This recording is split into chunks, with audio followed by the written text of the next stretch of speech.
¿Qué tal? Qué gusto saludarle este domingo en las noticias GDL El Debate. Este domingo tocaremos el tema de la diabetes, una pandemia latente. Hablaremos de nutrición, de medicamentos, de la carga genética, la diabetes en la familia, la diabetes en la vida familiar, en la vida diaria. Bueno, pues todo esto, participe con nosotros, por supuesto, y usted desde casa esté muy pendiente este domingo. Tengo expertos que hoy me acompañan y que van a contestar preguntas que durante toda la semana nos estuvieron llegando. Está con nosotros Dulce González Cuevas, especialista en nutrición de diabetes y enfermedades renales y vicepresidente del Colegio de Nutriólogos de Jalisco.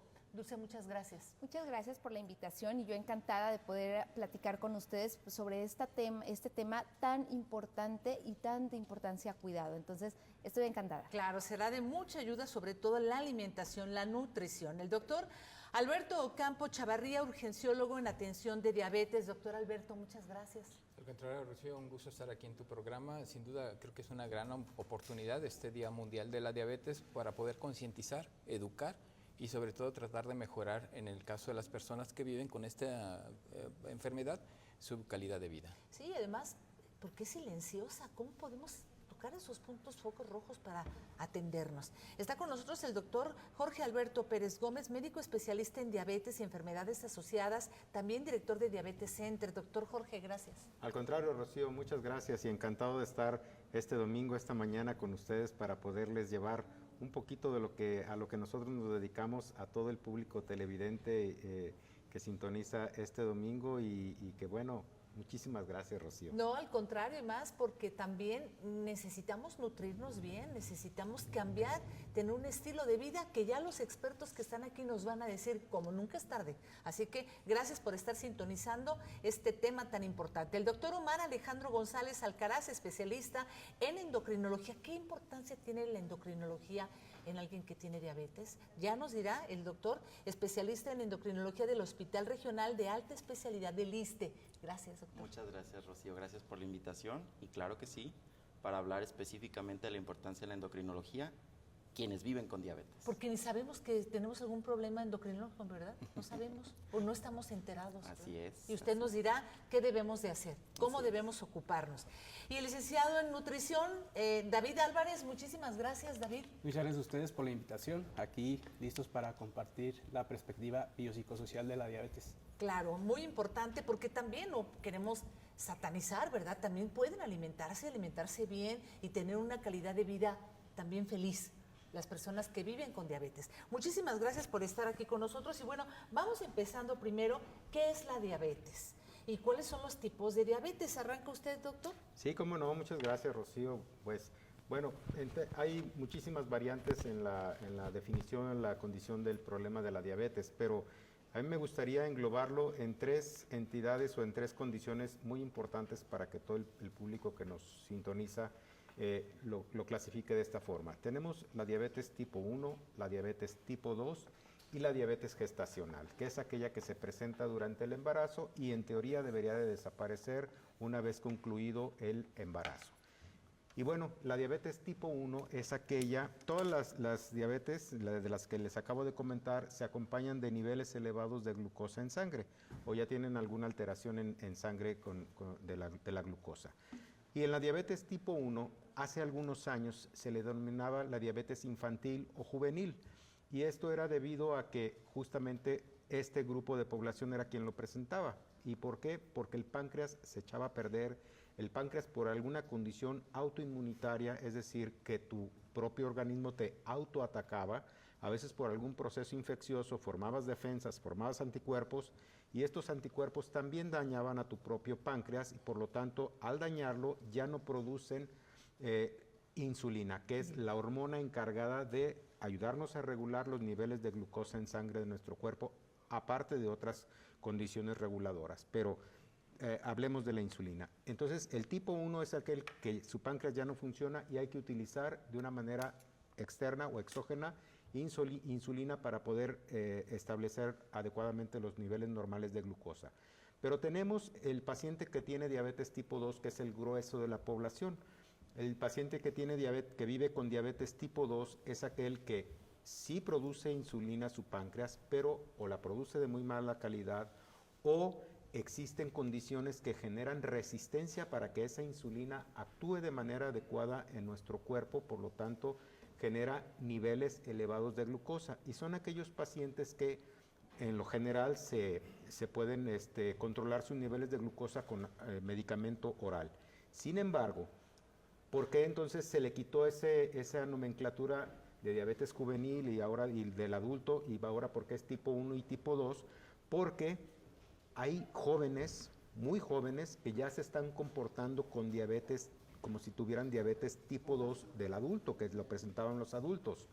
Pero también hay adultos que están tan descompensados o que su páncreas ya está en un deterioro tan importante que tienen que requerir la utilización de insulina para controlar sus niveles de glucosa. Por eso se quitó esa parte. Pero ojo, no podemos hablar solamente de una definición así como tal, sino hablamos también del impacto que esta enfermedad está generando a nivel mundial, a nivel de nuestro país, claro, y a nivel estatal. Esa parte estadística es lo que nos está generando realmente un problema muy importante, de un impacto muy importante. Casi nos estamos acercando a los 600 millones de personas a nivel mundial que viven con diabetes. Bien. A nivel mundial. Y a nivel de México, más o menos como está a nivel mundial, el 10% de esa cifra la estamos viviendo en México.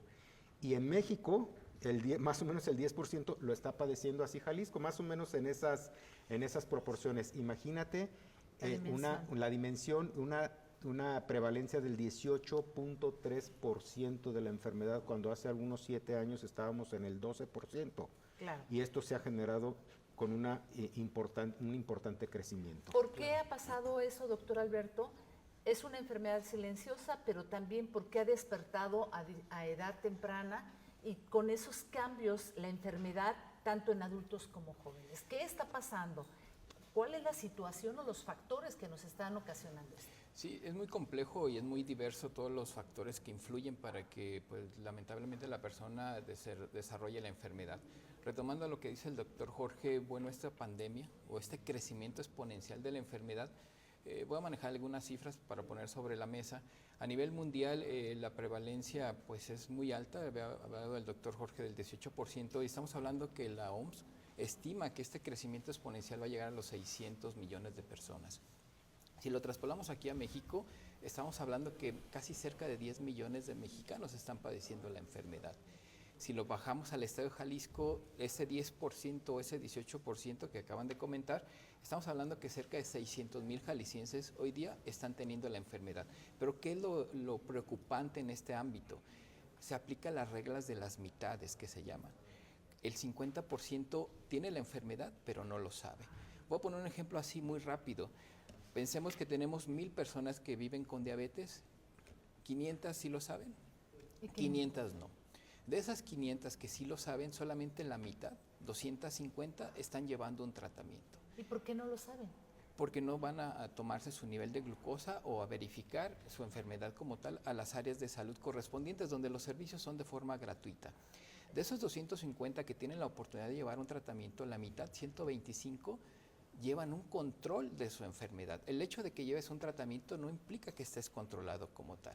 Y de esos 125, si aplicamos la mitad, casi 62 personas, no tienen una complicación, que también es un punto interesante luego sobre tratar de enfermedad renal, de problemas de neuropatía. Porque dice, bueno, ¿por qué problemas renales? Porque ya nos dirán ustedes en el siguiente bloque qué enfermedades detona o cuáles son las que detonan también la diabetes, ¿verdad? Totalmente de acuerdo. Estadísticamente hablando, lamentablemente estamos llegando 5 años tarde a hacer un diagnóstico. Son 5 años. Son diagnósticos tardíos. Entonces ese sería un reto y un desafío de los sectores de salud. Totalmente, Abril. Pero entonces hay que hacer campañas, pues sí, tienes que estarte checando la glucosa, porque tú pones vacuna tal, el Papa Nicolau, próstata, pero no pones, ve y chécate el azúcar.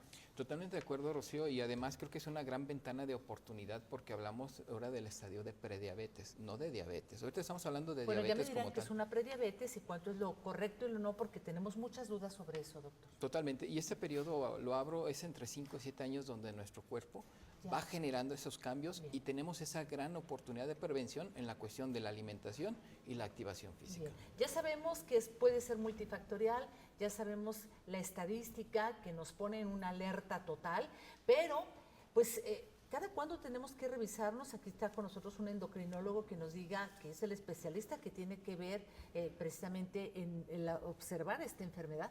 Gracias, Rocío. Así es. La diabetes, existen personas que se tienen que tamizar a partir de cierta edad. ¿Qué es tamizar? Tamizar es tomar una muestra. Bien. Ahora sí puede ser 4 tipos de muestra. Bueno, específicamente 3 nos vamos a basar. 1, una glucosa plasmática, la cual se puede tomar en ayuno o puede ser de manera central. La otra, una curva de tolerancia a la glucosa, la cual te dan un líquido dulce que es aproximadamente, o es 75 gramos, te lo toman y te empiezan a medir la glucosa a la hora y a las 2 horas, ¿sale? Y ahí nos va a dar un criterio. Y el otro es la hemoglobina glucosilada, la cual nos ayuda a estimar cómo ha estado tu glucosa en un promedio de 3 meses a la fecha. Y ya con estos criterios podemos obtener un rango. Estos rangos nos van a poner en un catálogo, nos van a decir si estás en una prediabetes, si estás en una diabetes. ¿A quiénes tenemos que tamizar? La Asociación Americana de Diabetes, la ADA, que nos regimos básicamente todos los médicos, pone ciertas pautas. Empezar a tamizar personas a partir de los 35 años que tengan factores de riesgo. Nuestra población, la población latina, es un factor de riesgo. ¿Por qué? Por nuestro sedentarismo, por nuestros hábitos alimenticios, por la carga genética que traemos. Entonces nos ponen un mayor factor. O sea, ya el ser latino, el ser mexicano ya es un riesgo. Sí.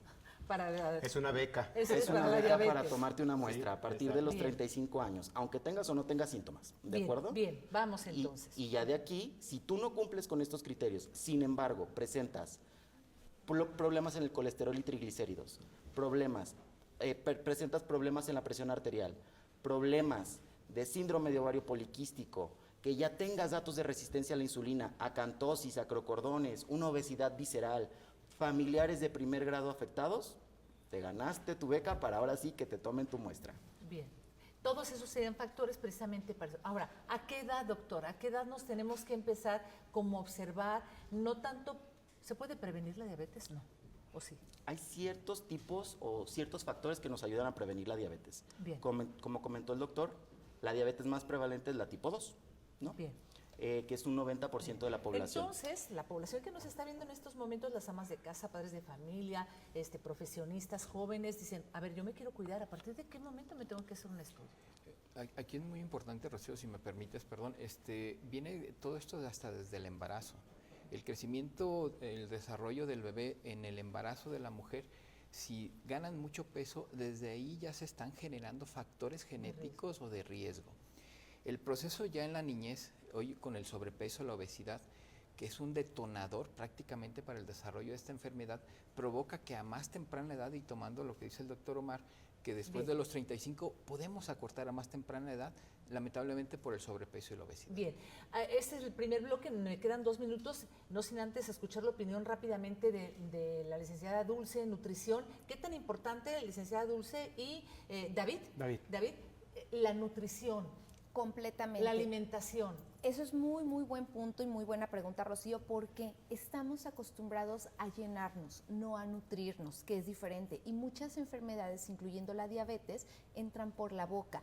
Muchas veces los hábitos hereditarios, no es normal cenar con refresco, no es normal comer siempre con arroz, no es normal combinar varios tipos de fruta en el desayuno. Sin embargo, eso es lo que desde chiquitos nos han enseñado. Claro. Cuando tenemos una predisposición a esta enfermedad, la diabetes y sobre todo la diabetes tipo 2, este pequeño mal hábito de alimentación nos puede ocasionar que se presente a tiempo más temprano esta enfermedad. Entonces es bien importante, si yo tengo algún síntoma medio extraño, si he subido de peso, si siento que por mi trabajo, por el estrés que manejo, no estoy comiendo bien, hay que atender antes de vivir con esta enfermedad. La diabetes es una enfermedad que mientras se suscite puede tener y mientras se controle desde la alimentación, puede generarte una muy buena calidad de vida. Sin embargo, hay muchos mexicanos que, comento, no se nutren, solamente se llenan y se quitan el hambre, sobre todo con excesos de carbohidratos. Entonces, eso es bien importante. Si tú sientes algún síntoma raro, atenderte desde la parte primeramente de tu alimentación. Es muy, muy importante. Entonces, David, hay que cambiar esos hábitos alimenticios, ¿verdad? Sí, claro, la diabetes tiene un factor de entorno muy importante en donde pues toda la familia participa en el mantenimiento de la salud. Es bien importante en cada etapa de la vida cumplir con un estado nutricional específico pues, para que mantengamos la salud por mayor tiempo. Entonces, sí, desde qué le ofrecemos a la familia, qué hay en el refri, cómo hacemos el mandado, desde ahí ya estamos propiciando una enfermedad o evitándola. ¿Qué es lo más grave para la diabetes? Es, aparte de lo del sedentarismo, una mala nutrición, el azúcar, productos procesados. Sí, claro, y además los alimentos ultraprocesados son los más fáciles de conseguir. Entonces ahí es una cadena en la que se desequilibra muy fácil lo que es la ingesta calórica, que a la larga pues ya incrementa el peso y los riesgos metabólicos. Completamente. Bueno, pues muy interesante, estamos hablando de la diabetes, una pandemia latente. Vamos al segundo bloque, un corte comercial y regresamos ya para que nos ayuden a contestar algunas preguntas.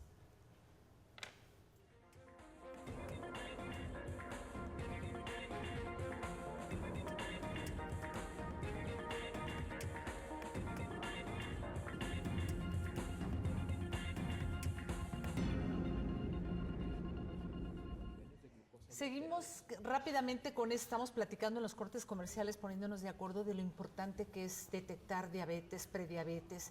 A ver, aquí me gustaría que el doctor Alberto, el doctor Jorge, los expertos que están aquí conmigo, el doctor Omar también, David y Dulce, que nos digan cuándo es ya una diabetes, o sea, arriba de los 100, ese es un prediabetes. ¿Cuánto tiempo puede ser una prediabetes? ¿1 año, 2 años, 3 años para que se pase una diabetes? ¿O de la prediabetes puedes hacer para atrás y decir ya no hubo diabetes? Yo quisiera que me expliquen la numerología de la diabetes. Ok, mira Rocío, el valor normal de glucosa en sangre en ayuno es de 70 a 100 miligramos por decilitro.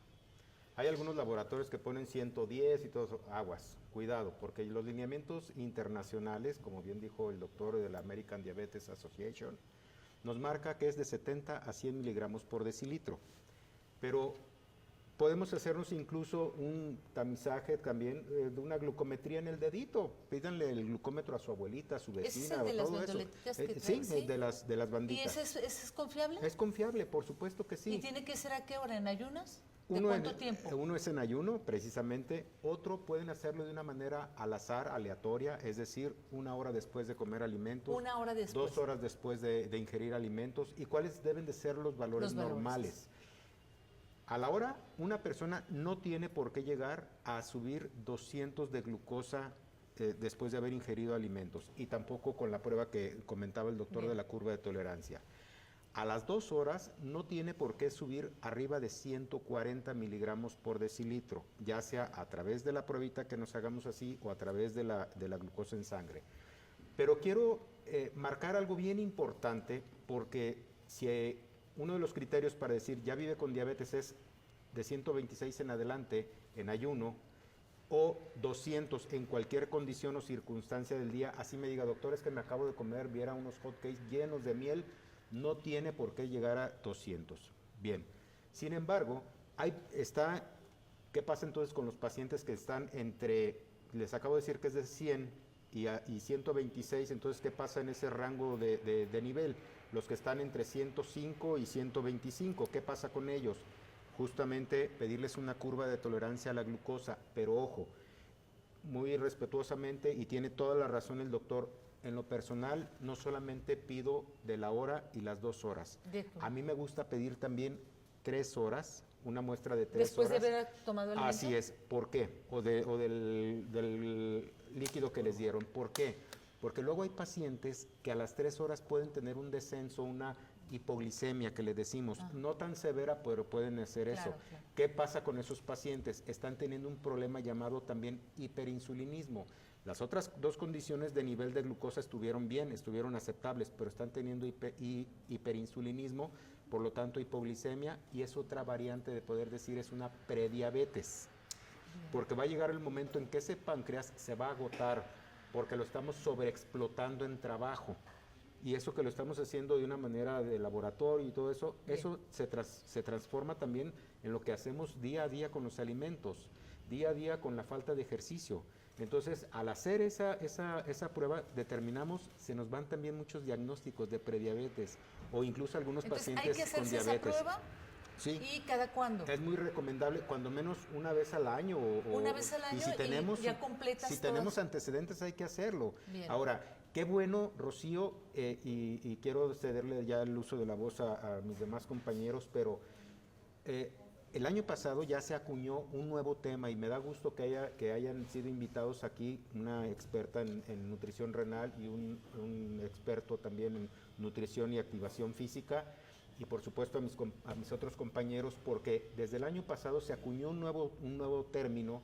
Anteriormente llamábamos síndrome metabólico a condiciones como obesidad, como niveles elevados de colesterol y triglicéridos elevados en sangre, obesidad central, ¿sabes?, hipertensión. Entonces todo esto acuñaba al término síndrome metabólico. Ahora se le llama síndrome cardiorrenometabólico, precisamente porque muchos de estos pacientes ya están teniendo complicaciones a nivel de su vasculatura, de microvascular y macrovascular, y entre las condiciones microvasculares estamos hablando de la condición de la retinopatía, Claro. y también estamos hablando de la condición renal como una condición de daño, entonces, y no se siente. Entonces, lo tenemos que detectar oportunamente a través de pruebas y de tamizaje, como decía el doctor, de una manera rutinaria. Todo paciente que es diagnosticado recientemente, nada les cuesta hacerse un examen de orina con una relación albuminuria creatinina, y ahí nos da precisamente un resultado También tan un valioso. general de orina. Así es. Ahora, así es. yo he visto, ya me dirá aquí el doctor Omar y la licenciada Dulce y el licenciado David, personas con diabetes con una gran calidad de vida. Así es. O sea, que se detectó a tiempo y que están mejor cuidados y mejor atendidos que ni uno que no tiene diabetes, ¿no? Completamente. ¿Verdad? Completamente. Un paciente que vive con diabetes tipo 1 o tipo 2, mientras se cuide de una manera integral en cuanto al tema de su peso, su alimentación y sus chequeos constantes, puede y está comprobado completamente que tiene una calidad de vida excelente. Sobre todo aquí es el autocuidado. ¿Qué hago desde que me entero que vivo con una enfermedad? O atender mi enfermedad y comprometerme a tener una excelente calidad de vida, o tirarme a los vicios y pues al rato terminar en diálisis peritoneal, con un tema de reemplazo con insulina exógena. Entonces Y hay es que tener una mucho cuidado. diabetes, licenciada Dulce, y aquí también agréguense al tema ustedes, puede detonar en un problema renal. Completamente. Yo soy ¿Qué otro problema? ¿También un problema del corazón? Sí, completamente. Las dosis elevadas de tu glucosa generan que tu metabolismo esté alterado todo el tiempo. Entonces, el cuerpo es bien sabio y siempre va a buscar una manera más rápida para bajar esa glucosa en sangre. ¿Cuál es? La orina. Entonces, empieza el riñón a hiperfiltrar y empezamos a tener glucosuria urinaria, o sea, tiras glucosa por la orina. Tus nefronas, que es la parte funcional del riñón, al verse sobretrabajadas, empiezan a drenar mucho más minerales que no tendrían que por qué drenarse, y es ahí cuando empieza una cadenita de enfermedades de primer impacto hacia el tema del riñón. Las anemias, la parte de que la eritropoyetina, que es una hormona, no se sintetiza correctamente, va muy determinado a que tu riñón está empezando con una falla. La parte cardiovascular, sodio y potasio no se sintetizan correctamente, y ojo ahí con la alimentación. Hay muchos alimentos que parecen muy sanos, pero cuando vivimos con una enfermedad renal hay que tener mucho cuidado. Por ejemplo, la papaya es muy saludable, te ayuda a ir al baño, pero es un alimento muy elevado en potasio. Entonces, si estás teniendo enfermedad renal a causa de una diabetes y empezamos con cifras de hipertensión, ese nivel de potasio en cuanto al consumo diario te puede generar problemas. Lo que es la famosa neuropatía diabética. Son enfermedades que empiezan en determinada manera por tus índices altos de glucosa. Entonces es bien importante, no solamente es se me subió poquito la glucosa porque me comí los hotcakes con miel. O por un susto. No, claro, eso es completamente un mito. Eso es un mito. La Bien. glucosa no te da por un susto ni por una depresión, es por un tema de enfermedad que ya está afectando el núcleo celular y donde tu cuerpo está sobretrabajando para alertarnos algo. ¿Qué tan costoso es una persona Muy con diabetes? costoso. Y le cuesta al sector salud no. y a la Completamente. familia, porque es toda la familia. Sí, con ese crecimiento exponencial que estamos teniendo con la carga de enfermedad y sobre todo las complicaciones, la verdad es que no va a haber sector salud que soporte esa carga económica de hospitalización y de complicaciones. Yo quisiera retomar un poco lo que decía el doctor Jorge en cuestión a la resistencia a la insulina, que es un término que se utiliza, y sobre todo las cifras como tú lo señalabas. Esa ventana de oportunidad que tenemos entre los 5 o 7 años, donde pudiéramos identificar que nuestro nivel de glucosa ya se está alterando. ¿Qué es lo que sucede? Normalmente la insulina es una hormona que nos ayuda a que lo que comemos, que convertimos en glucosa, pueda introducirse a nuestra célula y por consiguiente tener energía. Pero ¿qué está pasando con el sobrepeso, la obesidad? ¿Qué está pasando con las cuestiones genéticas? Ese receptor de la insulina se altera, se modifica y perdemos esa capacidad de poder meter la glucosa al interior de nuestra célula. ¿Esto qué genera? Que nuestro nivel de glucosa, que bien lo dijo el doctor, de 70 a 100, que es lo normal, se empiece a modificar, que me empiece a subir a 105, me empiece a subir a 110, y esa ventana de oportunidad de poder identificar ese nivel de glucosa nos puede dar la oportunidad, Rocío y auditorio, para poder tomar medidas preventivas, tanto en una alimentación correcta, como lo comentaban, como ponernos a hacer actividad física. Algo bien importante es señalar, lo que valoramos aquí al medir la glucosa es la capacidad que tiene nuestro páncreas, nuestro órgano que produce la insulina, de poder responder a un estímulo. Bien. De ahí la importancia de tomar a veces las glucosas postpandreales, o sea, después de haber comido 2 horas. Y debo de comentarte que esta glucosa postpandreal, después de 2 horas, se puede alterar 2 o 3 años antes que una glucosa en ayuno, precisamente porque vemos la capacidad de respuesta de nuestro páncreas. Y muchas veces nos vamos con glucosas de ayuno, que están normales, pero ya nuestras glucosas o la capacidad de respuesta que tiene mi páncreas se ha estado perdiendo. ¿Cómo cuidar el páncreas, doctor? Pues sin duda con una buena alimentación, sin duda con una buena activación física, y eso nos va a generar que lo chiquemos y que por consiguiente nuestro páncreas esté funcionando de forma correcta. Es que nadie nos preocupamos, ¿verdad?, por cuidar nuestro páncreas y cuidar nuestra alimentación. Tiene que ver mucho la cuestión cultural en América Latina y sobre todo en México, porque es el reto y el desafío de ustedes, el sector salud, de decir, bueno, campaña tras campaña, pero la cuestión cultural de una buena alimentación persiste. Y ahora está detonando muchos problemas como autismo, está detonando con problemas como diabetes. Entonces, algo está pasando que no estamos haciendo bien. Completamente. Así es, Rocío. Y retomando la parte de la diabetes, el vivir con diabetes no tiene por qué afectar tu vida. Al final se puede aprender a vivir con la diabetes.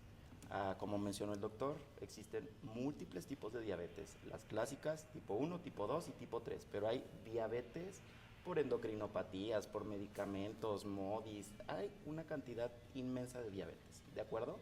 Hay quienes necesitan la insulina para poder vivir inmediatamente, sobre todo los pacientes que viven con una diabetes tipo 1, una tipo LADA, una diabetes idiopática que terminan con una fulminación en las células beta pancreáticas, que son las que producen la insulina. De aquí la parte también porque la endocrinología es tan importante, porque la insulina es una hormona. Los endocrinólogos nos encargamos de ver la cuestión hormonal. Bien. Entonces, bueno, y la parte de la diabetes, en la tipo 1 Sí. se va a necesitar sí o sí la insulina de manera inmediata, ¿sale? En la tipo 2, los pacientes le tienen mucho miedo a la insulina, le tienen mucho miedo a los medicamentos. Sí. ¿Por qué? Porque dicen, me va a dejar ciego. ¿Y es cierto? No es Eso es cierto. otro mito. Eso es otro mito. No te va a dejar ciego, no va a hacer que te amputen los pies, no te va a causar daño renal. Al contrario, te va a ayudar a cuidar tus órganos. Cuando la insulina se tiene que iniciar, es para cuidar y controlar tu glucosa, porque al final esas células que producían la insulina ya se agotaron y se necesita esa hormona para poder meter, como mencionó el doctor, la glucosa directamente a las células, para que se transforme en energía, para que pueda ser útil, porque si no va a causar glucotoxicidad en todos los órganos, retina, corazón, riñón, nervios, y causa daño tanto microvascular como macrovascular. Micro esos 3 órganos y macro afectando el corazón y el sistema nervioso. Pues dice David, a retomar el rumbo con una buena estilo de vida, con una nutrición, nunca está de que digan, no, pues ya llevo 50 años alimentándome mal, ya que más. No, puede esto hacer como un reseteo de nuestro organismo y volver a una buena nutrición, ¿verdad? Se nos está pasando un poquito lo que es la actividad física y el ejercicio bien Adelante, asesorado y adelante. programado, porque realmente el impacto del ejercicio tiene mucho papel hormonal, en este caso con la resistencia a la insulina. Hace tan sensible el músculo, lo pone hambriento que agiliza el metabolismo de la glucosa y trabaja mejor la insulina. Por eso la importancia del ejercicio dentro del tratamiento integral de la diabetes. Y en, ¿sí? en todo momento, ¿no? Se ha hacer comprobado ya desde ejercicio, hace mucho tiempo que hacer el ejercicio o bien caminar. programado, porque hay que separar el concepto. Ejercicio es algo programado con un objetivo específico y metodología y herramientas específicas. Actividad física es cualquier cosa que nos gaste energía. ¿sí? Podemos barrer, trapear, caminar, lo que sea que nos cause un esfuerzo y un gasto de energía, y ahí es donde entra el concepto de actividad física. ¿sí? Entonces, importante que el ejercicio tenga un objetivo y una evaluación previa para implementar estrategias específicas a ese paciente. La programación del ejercicio es ciencia de la salud y pues tiene su metodología. Ahí es donde tenemos que estudiar el expediente, al paciente, a la persona, y ofrecerle estrategias junto con Ustedes nutrición. tocaron un tema muy interesante al inicio de este programa sobre la diabetes en la vida laboral. ¿Qué tan importante es la diabetes en la vida laboral o por qué lo toman como este eslogan de este año? ¿Algo está pasando con el trabajo que nos pueda detonar o preocupar el problema de la diabetes? No, pues sin duda, Rocío, son entornos, como bien se acaba de señalar, tanto familiares, laborales, comunitarios, que se envuelven y que te generan cambios en todos sentidos, ¿no? Yo quería retomar un poquito, tomando este punto, esta pandemia está cortando la esperanza de vida de los mexicanos. ¿Cuánto es la esperanza de vida? Estamos en los 78 años. 78 años. Las personas que viven con esta condición de diabetes, que no llevan un buen control, que no llevan una buena control de su enfermedad, están lamentablemente perdiendo hasta 12 o 13 años de vida productivos. Por eso comento que se acorta la esperanza de vida. Pero aún así, Rocío, creo que es una gran oportunidad de educación, una gran oportunidad de ver las ventajas y las cosas buenas de la enfermedad, porque también tiene cosas buenas, como se señalaba. No todo es negativo, pero el problema es que nada más visualizamos lo negativo y por ende pues nos enfrascamos en eso, ¿verdad? Claro. Me están pidiendo un corte, regresamos ya al tercer bloque. El cuarto bloque son las conclusiones y las recomendaciones que todos ustedes dan a la población que nos está viendo en estos momentos. Regresamos.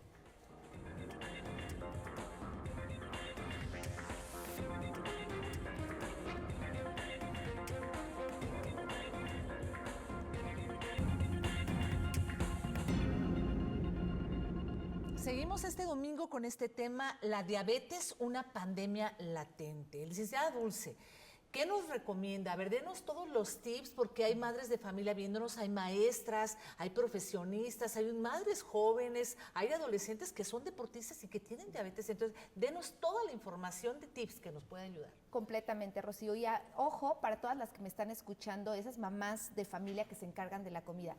Orden atrae orden. Si yo tengo orden con mi comida, voy a tener un orden con mis niveles de glucosa y mi diabetes va a estar controlada. Primeramente, empezar un desayuno correcto, ¿no? Desde la parte donde mi cuerpo se levanta, no deben de pasar más de 2 horas sin desayunar. Que siempre en tu desayuno haya una porción de proteína de alto valor biológico. Lo primero que me voy a comer es la cantidad de proteína. Unos huevitos revueltos con nopales, un omelette con espinacas o champiñones, algunos taquitos de bistec sin partes grasas, algún molletito sin migajón de pues ya pollo. nos están tocando todo lo sabroso de ¿A poco no son es domingo, comidas ¿eh? fáciles? sanas? Sanas completamente, que las pueden ¿Qué más? utilizar para este desayuno en domingo. ¿Qué más decís? Sanas, baratas y sobre todo que nos ayudan a vivir con una diabetes en control. Lo último que debemos de consumir si vivo con diabetes es la porción de fruta, ¿vale? Entonces, si ya te hiciste tu huevito con nopal, después de esto viene la tortilla doradita, lo que es la parte de mis tostaditas, y hasta el último mi porción de fruta. En las comidas que no me utilicen más de 3 veces a la semana arroz o pastas, ya que este tipo de alimentos son muy buenos, ricos, pero son de alto índice glicémico y genera que la glucosa se convierta o suba más rápido en mi sangre. ¿Hace muy mal el carbohidrato para la No, personas con los diabetes? carbohidratos no son malos, no nos hacen mal, pero el chiste de aquí es la moderación y la combinación, que en tu plato siempre haya un carbohidrato y una proteína. Bien. La combinación de estas generan que la glucosa no se eleve de golpe. Las verduras verdes y después de las 6 de la tarde no consumir nada de glucosa.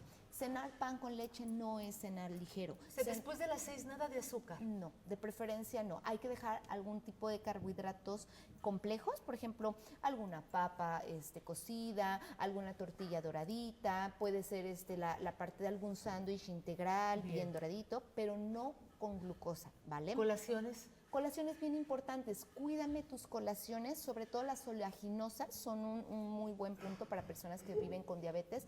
Almendras, nuez de la India, cacahuates sin sal, combinado con una fruta de bajo índice glicémico. Las fresas, las ciruelas españolas, los duraznos y evítenme la fruta madura. Evitar consumir fruta que ya esté a punto de la fermentación. Muy bien. Quisiera nada más puntualizar tres Adelante, cosas. adelante. Son 3 Su palabras espacio, que su considero espacio. son importantes. Cantidad, Completamente. frecuencia y combinación. Pues díganos qué cantidad, Si porque yo- quienes dicen esta mano, las dos, Si yo las logro combino, manejar esas 3 palabras, creo, Rocío, ¿Cantidad? frecuencia y combinación. Si Perfecto. logro hacer ese arte de combinación, bien, ya lo señalaba la doctora Dulce, al final esas combinaciones son a veces las que echan a perder un buen alimento. Esa cantidad o esa frecuencia es lo que echa a perder. ¿Y el- cuál sería, doctor? Bueno, sin ¿La duda, cantidad? las cantidades, pues hablamos aquí de tener mayor cantidad de consumo de proteínas. Sin duda los carbohidratos también son buena opción, digo, ya lo comentó la doctora Dulce, algunos, el arroz o algunas partes, pero al final, Rocío, vuelvo a insistir mucho, es saber hacer esas combinaciones, ¿no? Voy a poner un ejemplo así muy rápido, el cacahuate. El cacahuate es una fuente de grasa monoinsaturada que requerimos y que es muy importante para Pero es la nuestro cuerpo. cantidad. La combinación, cómo lo comemos garapiñado, lo comemos con japonés, ya lo con refresco. mezclamos con otro tipo de situaciones que al final de ser saludable se convierte en una mala opción. Bien, pues ahí Reforzando un está. poquito lo que dice el Adelante. doctor, la referencia ideal que utilizamos en la consulta nutricional es el plato del buen comer, que relativamente nos dice ¿Todavía que... está vigente? Todavía, sí, también por ¿Hay ahí está la alguna jarra. modificación al plato del buen comer? Pues sigue siendo el mismo, que la mayoría o la mitad sea principalmente verdura, Bien. ¿sí? Y dividimos la mitad restante en lo que son raciones de proteína y raciones de cereales. Siempre se va a recomendar cereales integrales, el pan integral, la tortilla también tiene una buena fuente de fibra, verduras, ¿Cuántas tortillas se debe de comer el ser humano? si lo redondeamos al día, en mujeres puede estar entre 5 y 7 tortillas al día y hombres tal vez 7 a 10. No nos diga eso porque ahorita nos vamos a los tacos. A los tacos. Sí, exactamente. Ahí es donde entra lo que es O sea, ahí la combinación, si la es el combinación maíz, y no la es cantidad. malo, ¿verdad? Exactamente, sí. Entonces tenemos que buscar el equilibrio de la ingesta de nutrientes, porque una dieta puede ser nutritiva o no nutritiva, y es donde ya pueden venir las complicaciones de salud. ¿sí? Entonces, si Sí, o tenemos... descompensaciones en una mala alimentación, ¿verdad? De los- Exactamente, Bien. entre sedentarismo, mala alimentación, ayunos prolongados, estrés excesivo.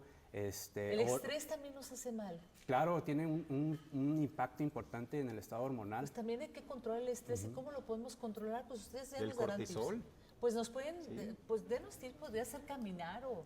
Mira, la nobleza de la nutrición es que básicamente es base de todos los tratamientos. Bien. ¿sí? Entonces, un estado nutricional bien planeado y logrado nos va a prevenir muchísimas enfermedades y nos va a corregir algunas otras complicaciones que tengamos actualmente. Bien, muchas gracias al licenciado David. Doctor Humar, Gracias. Sí, Rocío. denos tips, todo lo que nos puede ayudar. Ya vimos que el estrés también es malo. Todo, Nos detona muchos problemas el estrés. bien decía mi padre, todo en exceso es malo, ¿no? Aquí lo importante es aprender y empoderar tu enfermedad. De esto es la cuestión 1. Si ya vives con diabetes, aceptar vivir con diabetes. 2. Si estás teniendo problemas psicosociales, para aceptarla, ir con un psicólogo. 3. Si necesitamos aprender a cambiar los hábitos alimenticios, se necesita también un abordaje con nutrición. 4, si estamos en un sedentarismo, necesitamos aprender y necesitamos tomar la actividad física. 5, se tienen que tomar los medicamentos, se necesitan. La enfermedad es dinámica, va evolucionando, va avanzando. Entonces, por ende, necesitamos ajustar los tratamientos. Y necesitamos que todo esto sea multidisciplinario. En las consultas se va evaluando parte por parte. Se va haciendo evaluación también oftalmológica, se evalúa la sensibilidad de los pies, se evalúa cómo está la función renal, se va evaluando todo de una manera muy integral. Entonces, aquí siguen las recomendaciones, no todo en las redes sociales es cierto. O sea, que no consulten aquí. No. Es cierto. No, porque llegan ese con es un gran muchas- reto ustedes como médicos porque ya no van, se automedican y aquí consultan. Remedio para la diabetes, estás. Sí. Y terrible, ¿eh? ¿No? No sabes Totalmente. cuántos casos de emergencias llegan al consultorio por el remedio de la aplicación de los videos, por el famoso chat que me da la dieta. No, Porque es diferente, Carolina. Además, un experto es el que la tiene que dar. completamente, o sea, Muy toda buen punto. alimentación y tratamiento debe de ser individualizado, diseñado a cada paciente de acuerdo a cómo esté viviendo mi paciente. Si tu paciente tiene más de 50 años, si tu paciente hace ejercicio, si tu paciente vive con alguna nefropatía, Claro, tiene claro. que llevar un tratamiento individualizado y diseñado por un profesional de la salud con título y cédula. Eso es bien importante, hay que checar también Eso, profesionales y sobre todo que se vaya cambiando el plan médico y el plan nutricio de acuerdo a la evolución y control de tu enfermedad. Parte del éxito en el tratamiento de vivir con diabetes es de que tu tratamiento sea especial y diseñado a ti, a lo que necesitas y a lo que te hace bien. Bien, pues entonces cerramos con eso. ¿No redes? ¿Qué más, doctor? No redes, su seguimiento trimestral, semestral y anual, trimestral con sus exámenes de sangre, semestral evaluación odontológica, también la evaluación de los puntos en los pies, y anual se necesita su electrocardiograma, se necesita ver el radio albúmina creatinuria y se necesita su revisión en la retina, ya para ir haciendo una Los evaluación. puntos en los pies, ¿a qué se refiere? De que no es, de Sí, que se pierden sientan. sensibilidad. Pierden sensibilidad. Completamente. Ah, perfecto. Entonces eso es un punto importante, ¿verdad? Doctor Jorge. Bien, quiero hacer una recapitulación de, pues, de todo lo que hemos estado comentando aquí en este panel. Primero bien, es cierto, aceptar la enfermedad. Hay pacientes que tardan de 6 meses a 1 año o más en aceptar la enfermedad, número 1. Número 2, a veces hay pacientes que en una ocasión les dijeron que vivían con prediabetes y llevan 10 años y siguen diciendo que tienen prediabetes y son las personas que ya están con complicaciones. Pero no lo quieren aceptar. Pues también porque no lo quieren aceptar.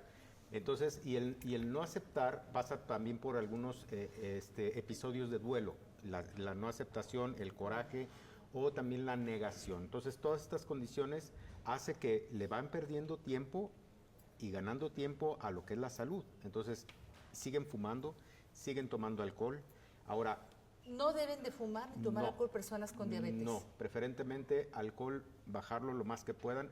Tabaco, ese sí, es la peor combinación que pueden tener, diabetes y tabaco. Pero también diabetes e hipertensión es otro de los principales enemigos, o ese sí que es un matrimonio tóxico. Sí, la verdad, pues es la peor combinación que podemos tener, porque justamente son los pacientes que más se nos complican. Claro, claro. Que más se claro, nos complican. El que vive, ahora, la mayoría de los pacientes con diabetes son hipertensos. No quiero decir que todos, pero una gran mayoría sí.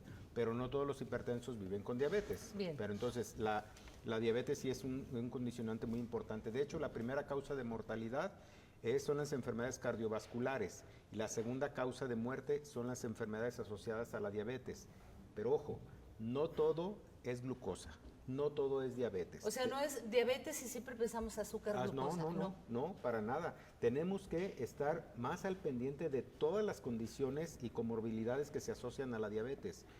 Niveles elevados de colesterol. Bien. Van a tapar las arterias, van a... ¿Por qué el colesterol? A ver, díganos rápidamente ese mito del colesterol. No, el colesterol, tenemos colesterol triglicéridos. total y tenemos colesterol de Y alta que el densidad colesterol y te de lo, baja te lo altera densidad. el estrés y que el colesterol bueno que el malo. Tabaco, sí. Existe colesterol bueno y colesterol malo, si así le podemos llamar, LDL y HDL respectivamente. Sin embargo, el HDL, que es el colesterol bueno, es el que tenemos que tener elevado, pero desafortunadamente lo tenemos al revés. El colesterol malo, que es el LDL y ¿Lo otras tenemos elevado? partículas menos densas, son las que tenemos más Bien. elevadas y son las que van a ir a tapar las arterias. Se llaman aterogénicos. Bien. Entonces, estos van formando placas de colesterol al interior de nuestras arterias. Por lo tanto, esto favorece o contribuye para que nuestros pacientes cuya diabetes tienen daño en la parte más interna de nuestras arterias con estos niveles elevados de colesterol, Sí. más el tabaquismo y la hipertensión que generan un proceso de vasoconstricción, que las arterias hacen esto, Sí. entonces eso más la obstrucción que tienen van a generar la formación también de coágulos o Así es. microcoágulos. Entonces todas estas condiciones van a generar el famoso pie diabético, las condiciones de neuropatía diabética, van a condicionar los eventos cardiovasculares como infarto agudo al miocardio o también los enfermedades, evento vascular cerebral trombótico o hemorrágico, que es el más grave o más delicado. Trombótico porque se tapan y se nos infarta el corazón, digo Claro, el cerebro el también, cerebro o se nos puede infartar cualquier órgano. El pie diabético con los dedos todos ya negros es un tipo de infarto, está infartado ahí el órgano. El corazón, los riñones, todos nuestros órganos de nuestra economía corporal pueden sufrir este daño llamado infarto. Y el plan de alimentación. Concluyo con esto. El plan de alimentación tiene que ir diseñado de acuerdo a la cantidad de kilocalorías que requiere cada paciente, es decir, su diseño tiene que ser individualizado. masa muscular, todo, actividad edad, física, estatura. así es, todos esos Por factores. eso es individual. Y las Así es, condiciones completamente. laboratoriales con las que está viviendo cada paciente. Entonces, Sí. por eso debe hacer eso. Y no hacer caso mucho a las redes sociales si hay dietas de modas, que a veces ayunos intermitentes o que ayunos tan prolongados y eso. Las de la proteína, No, son cuidado, malísimas cuidado. esas dietas de Hay dietas proteína. que sí, si tu Sí, intención es no. bajar de peso, hay dietas que son maravillosas para bajar de peso, pero el costo es muy alto. Hay dietas que están asociadas también incluso a problemas de demencias Sí. a muy temprana edad, que van a dañar todavía más a tu páncreas, que van a dañar más a tu corazón, entonces, porque son músculos. Claro, El corazón claro, es un claro. músculo y tiene que estar bien nutrido para que sea un músculo fuerte. Entonces, si no tienes una buena alimentación y no haces adecuadamente ejercicio, son músculos flojos. Bien, le damos a 2 minutitos, o un Sí. minuto antes de Sí, gracias, Rocío. Yo quiero tomar el tema de la monitoreo que se tiene que llevar. Sin duda todo eso ha sido muy importante, pero el saber yo mis cifras, conocer mis cifras, me va a poder hacer tomar mejores decisiones. Lamentablemente la persona que vive con la condición de diabetes muy rara vez se toma la glucosa o durante todo el día prácticamente pues está comiendo, está estresado, está haciendo muchas actividades, pero no sabemos en realidad qué valor de glucosa estamos manejando. Y este concepto es muy importante porque hoy día está demostrado que la variabilidad de los niveles de glucosa, lo que yo amanezco de glucosa en la mañana, a lo como tengo a mediodía, como tengo en la tarde, todos esos picos que generan estar fuera de un rango de control que le llamamos, están generando las lesiones microvasculares o las lesiones que acaban de comentar mis compañeros, que lamentablemente como una gotita en agua día con día van mermando la calidad de vida. Y viene la complicación renal, viene la complicación del pie diabético, viene la complicación del infarto y de momento dicen, caray, pues si yo me sentía tan bien, no tenía alguna molestia y de repente se complica. Entonces de ahí la importancia de tener el automonitoreo. Hoy día hay muchos sistemas, desde un glucómetro normal. Sería tenerlo dentro del botiquín en casa, como Sí, cuando veíamos la oxigenación. La persona ¿verdad? que vive con esa condición de diabetes sí o sí debe de tener un medidor de glucosa para saber qué decisiones tomar. Es como si yo el día de mañana me dicen que va a llover, pues debo de salir con algo para abrigarme y no mojarme. Y te vas ¿verdad? preparando. Me voy preparando. Igual en la vida, en diabetes sigue el mismo paso. Bien, pues muy interesantes todos los conceptos. Vamos a un corte, se nos ha ido rapidísimo este programa, que es la diabetes, una pandemia latente. Así que regresamos para las conclusiones.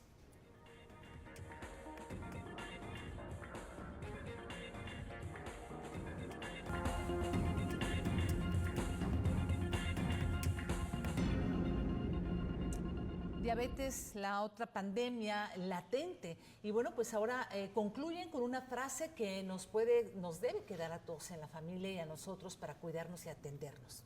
Doctora. La dieta como el ejercicio se adapta a ti y no debe ser al revés, ¿sí? Entonces nos va a ayudar a mantener lo más largo posible el tratamiento. Muchísimas gracias, David. Omar. Hay que tamizarnos, no hay que dejar pasar ni aprender a normalizar vivir cansado, mucha sed, mucha hambre y mucha orina. Hay que tomarnos una muestra, una glucosa en ayuno nos puede dar un diagnóstico. Bien, pues ahí están los mensajes muy contundentes, doctor Jorge. Bien, una gota dice mucho y una gota en sangre no duele. Duele más derramar más lágrimas por complicaciones de la enfermedad. Pues ahí está, y todas esas nos están llegando para ocuparnos, doctor Alberto. Sí, algo muy importante, conoce tus cifras, conoce cómo estás en tu enfermedad para tomar mejores decisiones. Y recuerda las 3 palabras: cantidad, frecuencia y combinación para tomar mejores decisiones en tu alimentación. Gracias, doctor Alberto. Dulce. Controlar tu diabetes empieza hoy, desde lo que decidas hacer por tu alimentación, sea Navidad, sea Año Nuevo, vengan estas fechas pesadas de comida, depende de ti, de mientras lo que comas sea adecuado y con frecuencia correcta, cuando te tomes tu medicamento como es, no bajarle, no subirle a la insulina si tu médico no te lo indica, eso es la clave del control. La comida, el autocuidado, cuánto me checo, cuánto me cuido y cuánto estoy al pendiente de mi salud, mi frecuencia aceptando de una manera responsable el medicamento es lo que te garantiza tener una calidad de vida, aunque vivas con diabetes. Claro que se puede. Después de las 6, No azúcares, no pan con leche, eso no es una cena ligera. ni tu copita tampoco de vino tinto. No, tampoco. Aunque sean ya las fiestas decembrinas y de todo. Querer es poder, Rocío. Exacto, Claro y además que nunca se es tarde, puede. nunca es tarde para tener, y cuando tú empiezas a cambiar tu estilo de alimentación, tu estilo de vida, se refleja en tu piel, en tu actitud, en tu ánimo, ya no te sientes cansado, ya duermes mejor. Pero En bueno, tu felicidad. ustedes, gracias a ustedes y a usted que estuvo muy pendiente, porque yo sé que más de alguien de ustedes ya en estos momentos se está ocupando. Dulce, muchas gracias, ¿eh? Muchas gracias a todos. Gracias, doctor Alberto, gracias, doctor Jorge, doctor Omar, muchas gracias. David, muchísimas gracias. Y gracias a usted, y que pase feliz domingo y aliméntese bien.